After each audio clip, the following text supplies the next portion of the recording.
আসসালামু আলাইকুম। আপনারা যারা কম্পিউটার দোকান বা স্টোরে কাজ করেন, আপনাদের জন্য মূলত আজকের টিপস। অনেক সময় দেখা যায় যে একটি চাকরির জন্য অনেক লোকই আসে আপনার দোকানে কম্পিউটারের মাধ্যমে একটি সিভি অথবা দরখাস্ত লিখার জন্য। অনেক সময় হয় কি যে একই দরখাস্ত অনেকজন ব্যক্তিকে লিখে দিতে হয়। সেই ক্ষেত্রে দরখাস্তর ফরম্যাট একই থাকে, বাট ব্যক্তির তথ্যগুলো পরিবর্তন হয়। আমরা কিন্তু তখন এই সম্পূর্ণ লেখাটি একেবারে সিলেক্ট করে ডিলিট করতে পারি না।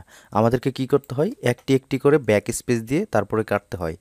আজকে আপনাদেরকে আমি যেই ছোট্ট টিপসটি দেখাবো, ওই টিপসের মাধ্যমে আপনারা একত্রে সিলেক্ট করে সম্পূর্ণ লেখাটি একেবারে ডিলিট করে দিতে পারবেন।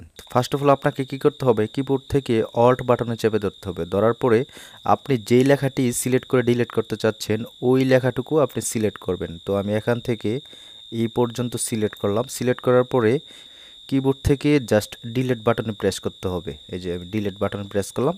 একসাথে কিন্তু আমার যতটুকু লেখা সিলেক্ট করা ছিল ততটুকু লেখা ডিলিট হয়ে গেছে। তো এই ভিডিওটি যদি আপনার ভালো লাগে থাকে, ভিডিওটিতে একটি লাইক দিবেন। আর আপনি যদি ইউটিউব চ্যানেল থেকে দেখে থাকেন, চ্যানেলটিকে সাবস্ক্রাইব করবেন। পেজ থেকে দেখে থাকলে পেজটিকে ফলো দিয়ে রাখবেন।